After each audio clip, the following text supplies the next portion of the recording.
Tapi nih ya, yang lebih bahaya jika hantu ini tiba-tiba menghilang di salah satu rumah warga, di rumah salah satu warga, ya pokoknya gitulah, di salah satu rumah penduduk gitu ya. Maka kemungkinan besar penduduk tersebut akan meninggal dunia.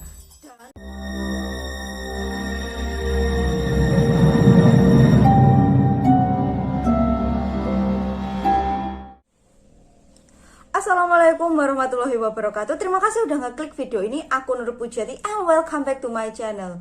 Hai guys, gimana puasanya? Masih lancar? Masih aman? Atau udah gak aman dari godaan temen yang suka ngegodain sambil ngechat tanya posisi tapi ujung-ujungnya kirim gambar es teh manis? Emang temen kayak setan ya. Ngomong-ngomong soal setan, kalau di bulan puasa kini kan setan pada dibelenggu kan ya. Tapi hari ini aku tetap akan membawakan kisah tentang setan-setan gitu.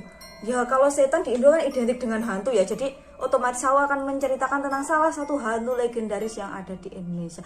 Tapi jangan kalian kira ya, kalau aku ingin bercerita tentang Miss Kun atau Pocica atau Mr. Wowo, enggak. Karena hantu legendaris yang akan aku ceritakan ini khas Indonesia atau asli Indonesia, yaitu Kromo Leo. Aku yakin sebagian dari kalian mungkin belum tahu Kromo Leo ini hantu apa. Makanya simak video ini sampai akhir. Kromo Leo ini disebut juga sebagai hantu pengantar jenazah. Hantu ini merupakan hantu Jawa kuno yang cukup terkenal di daerah sekitaran Gunung Merapi seperti daerah Kedu dan juga Magelang. Nah, seperti dijelaskan dalam akun Twitter @rakyat62, jadi Kromo Leo ini merupakan hantu yang kemunculannya itu sebagai tanda, bisa dikatakan sebagai tanda munculnya pagebluk. Kalian yang belum tahu pagebluk itu kalau dalam bahasa Indonesianya itu seperti musibah, wabah, penyakit atau malapetaka gitu.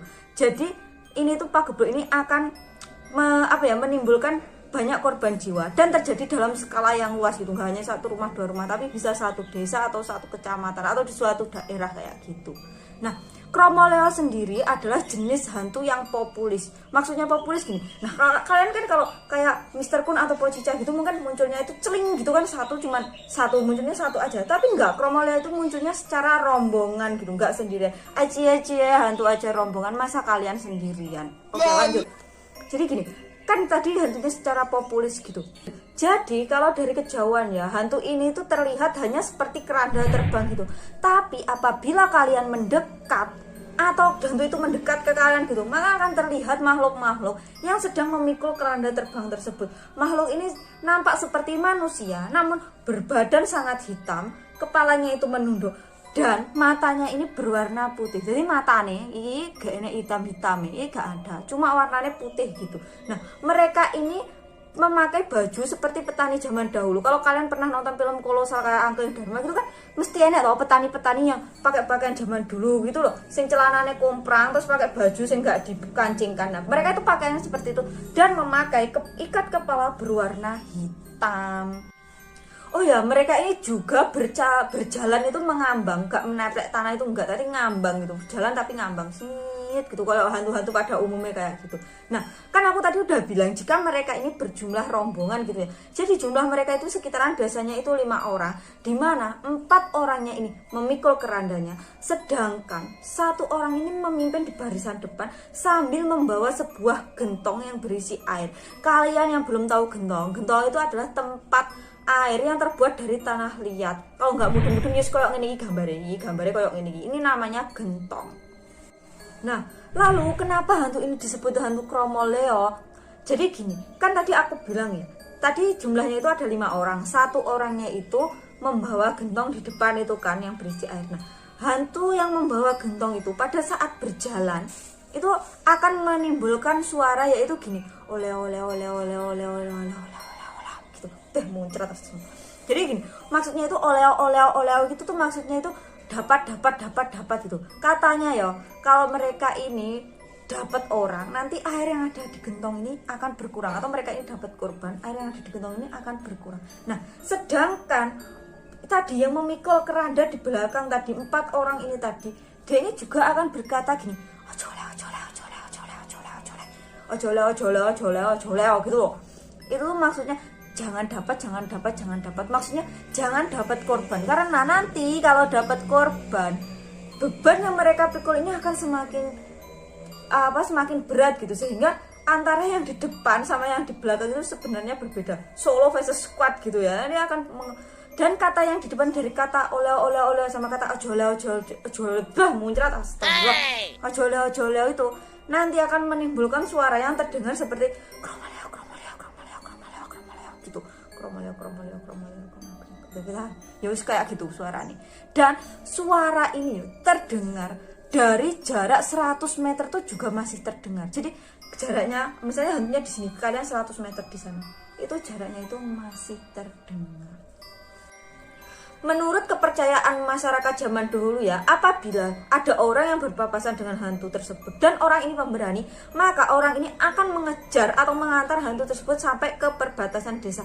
Kenapa? Karena orang-orang ini percaya apabila kromaleo ini berhenti di salah satu desa, maka keesokan harinya di desa tersebut akan ada orang yang meninggal. Sehingga kan harus diantarkan sampai perbatasan desa agar hantu ini tidak berhenti di desa kita. Tapi nih ya, yang lebih bahaya, jika hantu ini tiba-tiba menghilang di salah satu rumah warga, di rumah salah satu warga, ya pokoknya gitulah, di salah satu rumah penduduk gitu ya, maka kemungkinan besar penduduk tersebut akan meninggal dunia. Dan tidak hanya itu, dipercaya jika seseorang yang memiliki hubungan darah dengan orang yang meninggal dunia karena rumahnya jadi tempat menghilangnya hantu kromaleo tadi, juga secara bergantian akan ikut meninggal dunia. Ya tapi ini kan cuma mitos. Aku juga nggak tahu kebenarannya. Menurut kalian gimana? Kalian tulis di kolom komentar. Nah, ada lagi satu kepercayaan nih tentang hantu kromaleo ini, di mana apabila ada orang yang berhasil mengambil air dari dalam gentong yang dibawa si pemimpin regunya tadi loh, pemimpin gengnya tadi loh, itu katanya walaupun hanya setetes, air tersebut dapat mengusir pagebluk dari suatu wilayah atau desanya. Misalnya aku nih yo, tambe-tambe si jabang bayi tapi yo aja lah. Misalnya aku ketemu gitu, terus aku iso njupuk air mak tes ngono. Pagebluk dari desa kuwi ilang. Katanya mitosnya ini seperti itu. Nah, tapi sampai saat ini ya, karena belum ada orang yang bisa mengambil itu. Kenapa? Karena hantu ini semakin dikejar semakin jauh, semakin ku kejar semakin kau jauh. Itu 5 minutes ya. Pokoknya gitu, semakin dikejar maka larinya ini akan juga semakin cepat hantu ini. Jadi nggak bisa gitu, belum ada yang bisa mengambil air dari gentongnya tadi itu, belum ada. Oh ya, aku juga membaca beberapa artikel gitu tentang hantu kromaleo ini. Nah, salah satunya di laman Liputan 6. Di situ itu mereka itu menuliskan artikel tentang Mbak Puji Rahayu, yaitu warga dari Kecamatan Sawangan, Kabupaten Magelang. Katanya beliau ini pernah melihat hantu kromaleo ini, di mana pada waktu itu Mbak Puji ini sedang dalam perjalanan menuju ke Magelang. Nah, di salah satu jembatan, Mbak Puji ini menemukan seperti seorang yang bergerombol ingin mengantarkan jenazah gitu. Tapi Mbak Puji ini nggak berhenti, dia itu terus saja lewat. Nah, keesokan paginya di jembatan itu ternyata terjadi kecelakaan, yaitu angkodes yang terjungkal dan mengakibatkan banyak sekali korban jiwa.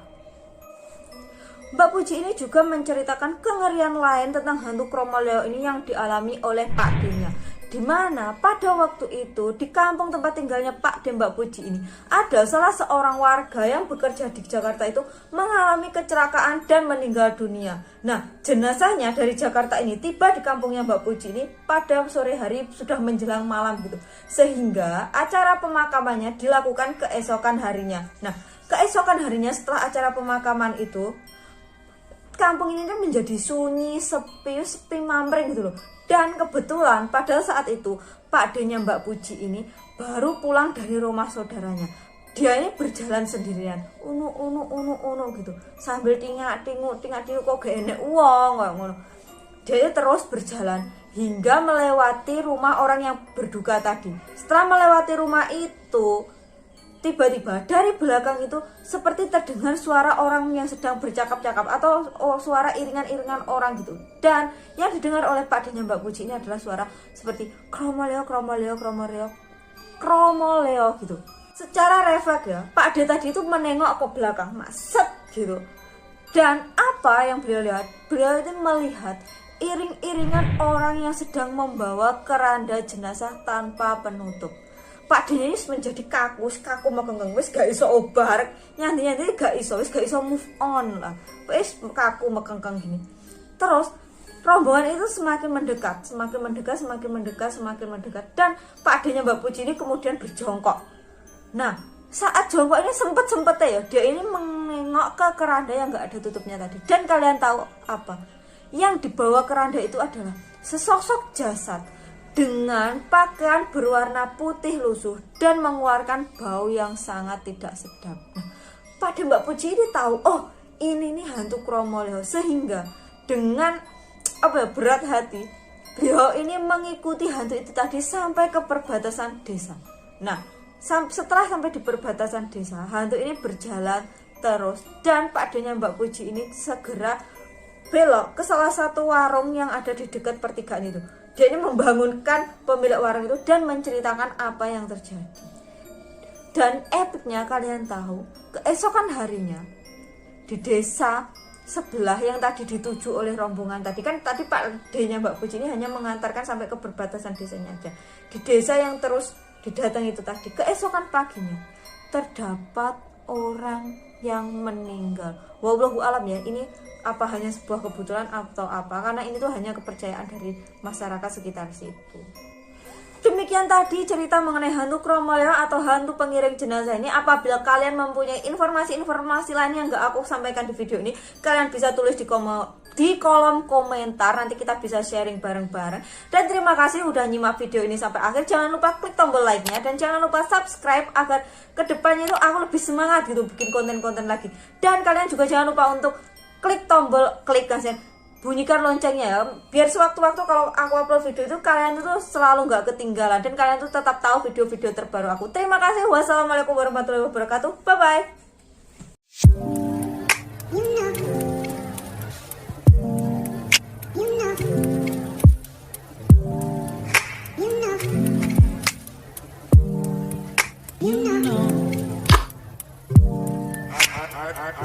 I begin to